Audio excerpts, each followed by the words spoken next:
So hello students, welcome back. Reproduction animals part 2 में आप सबका स्वागत है। आज की क्लास में हम पढ़ेंगे फर्टिलाइजेशन क्या होता है, इसकी कौन कौन सी टाइप्स हैं और साथ ही साथ ह्यूमन बीइंग्स में फर्टिलाइजेशन कैसे होती है। फिर हम बात करेंगे डेवलपमेंट ऑफ एम्ब्रियो के बारे में, एम्ब्रियो कैसे डेवलप होता है। फिर हम बात करेंगे इन विट्रो फर्टिलाइजेशन क्या होता है और फिर हम बात करेंगे ओविपेरस और विविपेरस एनिमल्स कौन से होते हैं। तो इससे पहले हम वीडियो में आगे बढ़ें, अगर आपने अब तक हमारा चैनल सब्सक्राइब नहीं किया है, चैनल को सब्सक्राइब कीजिए, बेल आइकन को प्रेस कीजिए और ऑल नोटिफिकेशन को ऑन कर दीजिए ताकि मेरी वीडियोस की नोटिफिकेशन से आपके फ़ोन की घंटी बजती रहे। साथ ही साथ वीडियो को लाइक शेयर ज़रूर करें क्योंकि आप लाइक शेयर करना भूल जाते हैं, इससे ये वीडियो औरों तक जाएगी और ज़्यादा से ज़्यादा लोगों तक ये वीडियो पहुँच पाएगी। तो चलिए आज की क्लास शुरू करते हैं।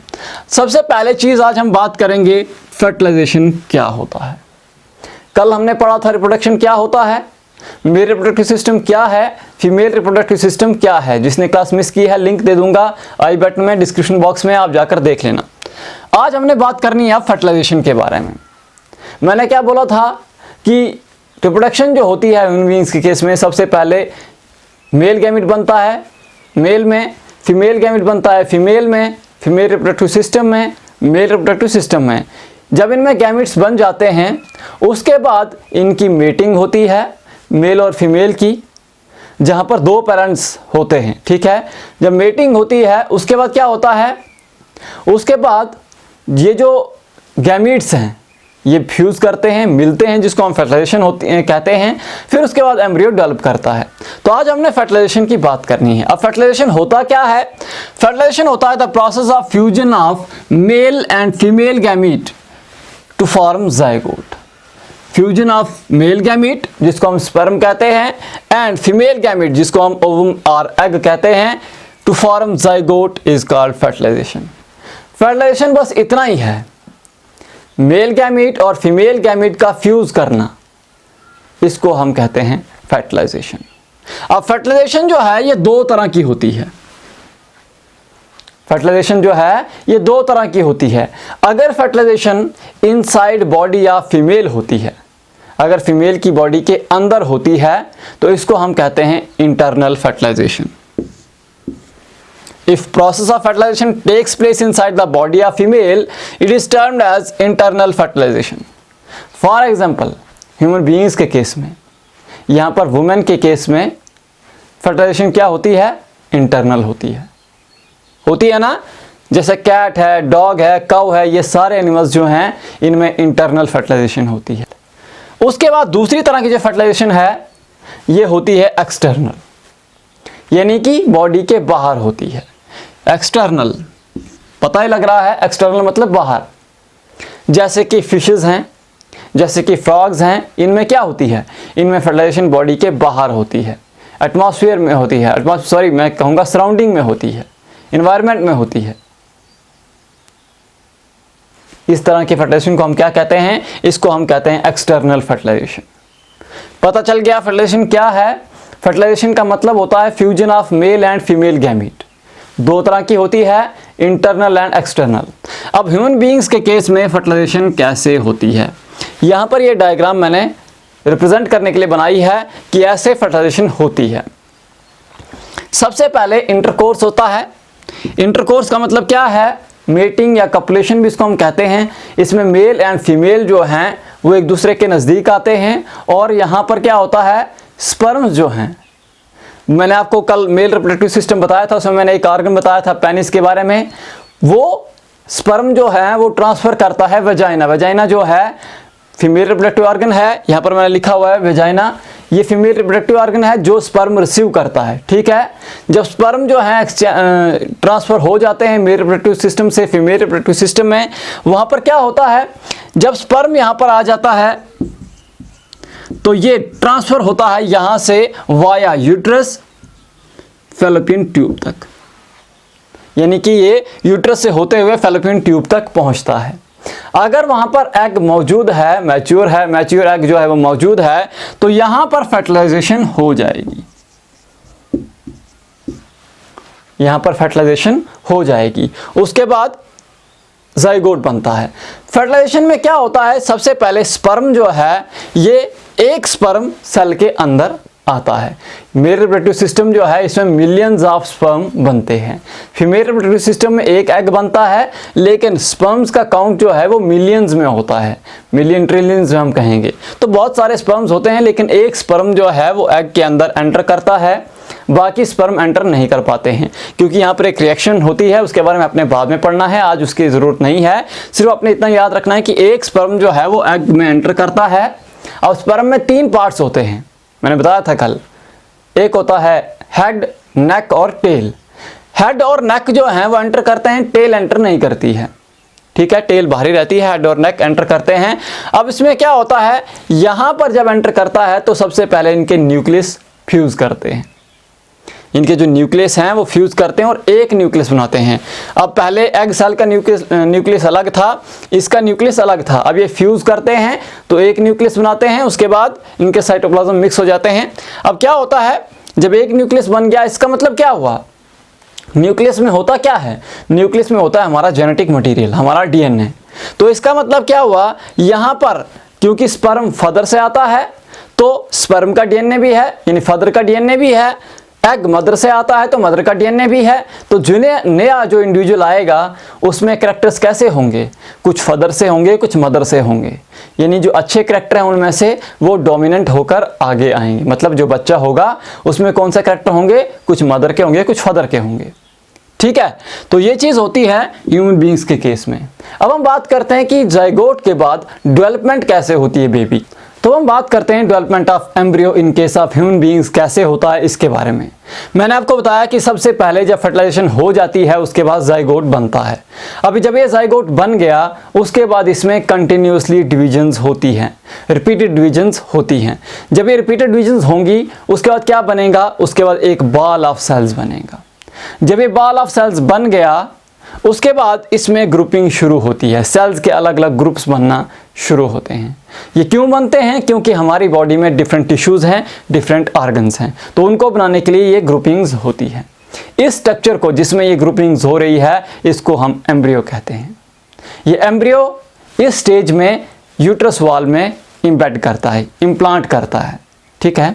ये जो हमारी यूट्रस वॉल है इसमें ये अटैच करता है। इस अटैचमेंट को, इस इम्बेड करने को हम क्या कहते हैं, इसको हम कहते हैं इम्प्लांटेशन। क्या कहते हैं, इम्प्लांटेशन। ये जो प्रोसेस है embedding of embryo in uterus wall, इसको हम इम्प्लांटेशन कहते हैं। उसके बाद जब इम्प्लांटेशन हो जाती है तो फर्दर जो डेवलपमेंट है एम्ब्रियो की वो यहीं पर होती है, यानी कि जो बेबी बनने का जो पूरा प्रोसेस है वो यूट्रस के अंदर ही होता है। अब जब बच्चा 2 महीने का हो जाता है, 8 वीक्स का हो जाता है कहने का मतलब, तो उसके सभी बॉडी पार्ट्स आइडेंटिफाई होते हैं और उसको हम कहते हैं फीटस, ठीक है। सबसे पहले एम्ब्रियो, फिर उसके बाद फीटस। फीटस में क्या होता है, बच्चा 2 महीने तक का हो जाता है और यहाँ पर इसके सभी बॉडी पार्ट्स आइडेंटिफाई हो जाते हैं। उसके बाद फर्दर डेवलपमेंट होती है और एम्ब्रियो से फीटस, फीटस से अब पूरा एक बेबी जो है वो तैयार होता है।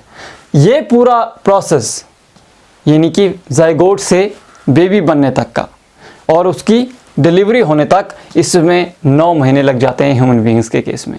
पूरी डेवलपमेंट उसका बर्थ जो होता है उस पूरे पीरियड को, फर्टिलाइजेशन से बर्थ तक, ये पूरा जो है लगभग 9 महीने लगते हैं। 9 महीने से थोड़ा ऊपर भी हो सकता है, नीचे हो सकता है थोड़ा सा, लेकिन 9 महीने का जो गैप है इसको हम कहते हैं जेस्टेशन पीरियड।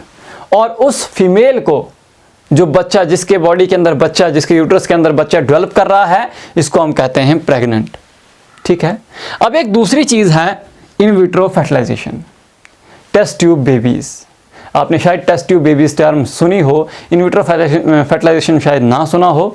ये क्या चीज़ है इसके बारे में थोड़ी बात करते हैं। देखो, कुछ फीमेल ऐसी होती हैं, बहुत कम केसेस हैं लेकिन होता है ऐसा कि उनकी जो फैलोपियन ट्यूब्स होती हैं वो ब्लॉक होती हैं, ये, और इनके ब्लॉक होने से क्या होता है, एग और स्पर्म जो हैं वो मीट नहीं कर पाते हैं, स्पर्म जो हैं वो एग तक नहीं पहुंच पाते हैं।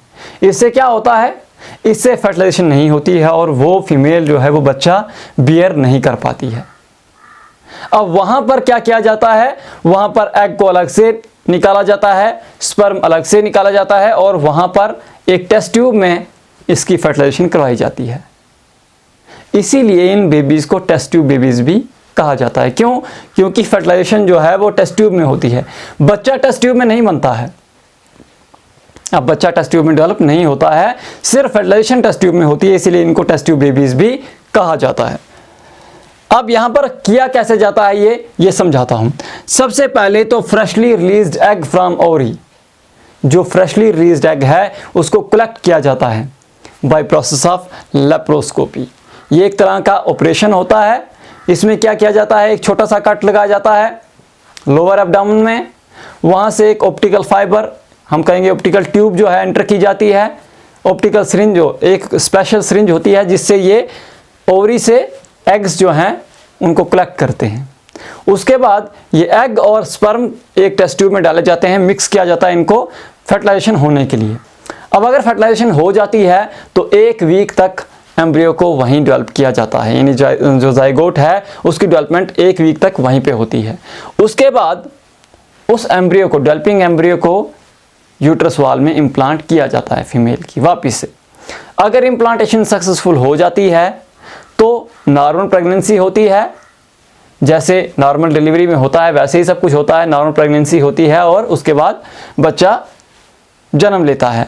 लेकिन अगर ऐसा नहीं होता है तो फिर से दोबारा से प्रोसेस रिपीट किया जाता है। लेकिन इसके जो सक्सेस रेट है वो उतना ज़्यादा नहीं है। अब तो काफ़ी इंप्रूव हुआ है पहले से, लेकिन पहले बिल्कुल नहीं था। 1978 में पहली बार ह्यूमन बीइंग्स के केस में इन विट्रो फर्टिलाइजेशन की गई थी। तो ये बात हो गई इन विट्रो फर्टिलाइजेशन की। अब हम बात करते हैं कि हैन और फ्रॉग्स में कैसे रिप्रोडक्शन होती है। साथ ही साथ हम ओविपेरस और विविपेरस के बारे में बात कर लेंगे। अब हम बात करते हैं रिप्रोडक्शन इन हैन कैसे होती है। पहली चीज़, यहाँ भी इंटरनल फर्टिलाइजेशन होती है, लेकिन यहाँ डेवलपमेंट में फ़र्क है। क्या फ़र्क है बताता हूँ। सबसे पहले यहाँ भी जाइगोट वैसे रिपीटली डिवाइड करता है, लेकिन यहाँ पर साथ में एक और चीज़ हो रही होती है। जब एम्ब्रियो बन रहा होता है तो उसके बाहर से प्रोटेक्टिव शेल्स भी बन रही होती हैं, ठीक है। प्रोटेक्टिव कवरिंग भी एम्ब्रियो को बचाने के लिए बन रही होती है। जब एक हार्ड शेल बन जाती है एम्ब्रियो के आसपास तो उस केस में वहाँ पर उस स्टेज पे हैन जो है वो एग ले करती है, वो अंडा देती है। फिर उसके बाद जब अंडे देती है वो, तो हैन जो उन अंडों पर बैठती है, जो मुर्गी है उन अंडों पे बैठती है वार्मथ प्रोवाइड करने के लिए, ताकि जो डेवलपिंग एम्ब्रियो उसके अंदर है, जो डेवलपिंग चिक्स उसके अंदर हैं, उनको हीट मिले, वार्मथ मिले, ताकि वो अच्छे से डेवलप हो पाएँ। उन अंडों के अंदर, अब हर अंडे के अंदर 2 पार्ट होते हैं, एक होता है यॉक, दूसरा होता है एल्ब्यूमिन। यहाँ पर यॉक जो है उस डेवलपिंग एम्ब्रियो को, उस डेवलपिंग चिक को नरिशमेंट प्रोवाइड करता है और एल्ब्यूमिन जो है उसको प्रोटेक्शन प्रोवाइड करता है, ठीक है। उसके बाद 3 हफ्तों के बाद चिक्स पूरी तरह से डेवलप हो जाते हैं, शेल टूटती है, बच्चे बाहर आते हैं। ये होता है इन केस ऑफ हैन। अब फ्रॉग्स के केस में अलग चीज़ है। फ्रॉग्स में एक्सटर्नल फर्टिलाइजेशन होती है, ठीक है। जब बरसात का मौसम होता है तो फ्रॉग्स एंड टोड्स जो हैं ये स्प्रिंग्स में, पॉन्ड्स में चले जाते हैं, लो फ्लोइंग स्ट्रीम्स या पॉन्ड्स में चले जाते हैं। जब मेल और फीमेल इकट्ठे आते हैं तो फीमेल जो है वो बहुत सारे एग्स ले करती है। लेकिन यहाँ पर एग्स और हैन के एग्स में फ़र्क है। हैन के एग में एक हार्ड शेल होती है, यहाँ पर ऐसा कुछ नहीं होता है। बहुत सारे एग्स होते हैं और एक jelly like structure, jelly like material जो है इनके आसपास होता है, जो इनको इकट्ठा भी रखता है और प्रोटेक्ट भी करता है। जब ये एग्स ले कर लेती है फीमेल तो मेल जो है, मेल फ्रॉग उस पे स्पर्म डिपॉजिट करता है, ठीक है। स्पर्म डिपॉजिट करेगा, उसके बाद फर्टिलाइजेशन होगी और नया यंग वन आएगा। अब यहाँ पर ये जो नया यंग वन है, यहाँ पर इसमें बहुत सारे चेंजेस आते हैं इसकी डेवलपमेंट में। जब यंग वन आएगा वो पूरी तरह से डेवलप नहीं होगा। जैसे देखो चिक है, ये पूरी तरह से डेवलप होता है, फिर वो सिर्फ ग्रो करता है। हमारा जो बच्चा होता है ह्यूमन बीइंग्स का पूरी तरह से डेवलप्ड होता है, फिर वो ग्रो करता है, ठीक है। बाकी बॉडी पार्ट्स जो उसके हैं वो ग्रो करते हैं, जो भी चेंजेस हैं वो अलग बात है, लेकिन वो ग्रो करता है ना। लेकिन इसके केस में ऐसा नहीं होता है। इसका जो बच्चा होता है और जो अडल्ट होता है वो कम्प्लीटली अलग होता है। अब ह्यूमन बीइंग्स का बच्चा है, जैसा बच्चा है वैसा ही होगा, मतलब ग्रो करेगा, वो अलग चीज़ है। लेकिन उसके बॉडी पार्ट्स जो है, कोई नया बॉडी पार्ट नहीं आएगा, कोई नई फीचर उसमें नहीं आएंगे। इसका जो बेबी होता है, इसका जो बच्चा होता है वो अलग होता है। छोटा जब होता है तो हमें लगता है, टेडपोल जिसको हम कहते हैं, हमें लगता है मछली का बच्चा है, टेल होती है। जब डेवलपमेंट होती है बाद में तो अडल्ट फ्रॉग जब बनता है तो वो अलग होता है। ये जो चेंजेस हैं, जो ये ड्रास्टिक चेंजेस हैं, यानी बच्चा बिल्कुल अलग है, अडल्ट बिल्कुल अलग है, इन चेंजेस को हम मेटामॉर्फोसिस कहते हैं। ये सिल्क वार्म के लाइफ साइकिल में भी होता है। वहाँ पर भी एग से अडल्ट जो है वो अलग है। कैटरपिलर लार्वे देखो आप, वो अलग तरह का दिखता है, अडल्ट जो है मॉथ अलग तरह का दिखता है। ठीक है, तो इस तरह के चेंजेस जहाँ पर अडल्ट जो है वो बिल्कुल टोटली डिफरेंट है बेबी से, यानी बहुत ड्रास्टिक चेंजेस आते हैं लाइफ साइकिल में, उसको हम कहते हैं मेटामॉर्फोसिस। तो अब हम बात करते हैं ये ओविपेरस और विविपेरस एनिमल्स कौन से होते हैं। ओविपेरस वो एनिमल्स होते हैं जो बच्चों को जन्म ना देकर अंडे देते हैं, जैसे ये हैन है, जैसे फ्रॉग है, जैसे लिजर्ड है, रेप्टाइल है, स्नेक्स हैं। ये क्या करते हैं, डायरेक्टली बच्चों को जन्म नहीं देते हैं, ये अंडे देते हैं। एग लेइंग एनिमल्स हम इनको कहेंगे। तो ये अंडे देते हैं, डायरेक्टली बच्चों को जन्म नहीं देते हैं। दूसरी तरफ होते हैं विविपेरस, ये डायरेक्टली बच्चों को जन्म देते हैं। ठीक है, ये डायरेक्टली क्या करते हैं, डायरेक्टली बच्चों को जन्म देते, जैसे ह्यूमन बीइंग्स हैं, कैट, डॉग, काउ, हॉर्स, ठीक है, गोट, ये सारे क्या हैं, ये विविपेरस एनिमल्स हैं। पता चल गया ओविपेरस क्या होता है, विविपेरस क्या होता है। एग लेइंग एनिमल्स जो हैं इनको हम कहते हैं ओविपेरस, और those animals which give birth to young one, ठीक है, birth to child, young one, उसको हम कहते हैं विविपेरस एनिमल्स। तो आज की क्लास में इतना ही, लेकिन जाने से पहले वीडियो को लाइक करें, कमेंट करें और शेयर करें, साथ ही साथ चैनल सब्सक्राइब जरूर करें। और अगर अच्छी किताबें खरीदनी हैं तो बाइंग लिंक्स भी आपको दिए गए हैं, आप वहाँ से देख सकते हैं और ख़रीद भी सकते हैं। आज के लिए इतना ही, फिर मिलता हूँ एक नई वीडियो में।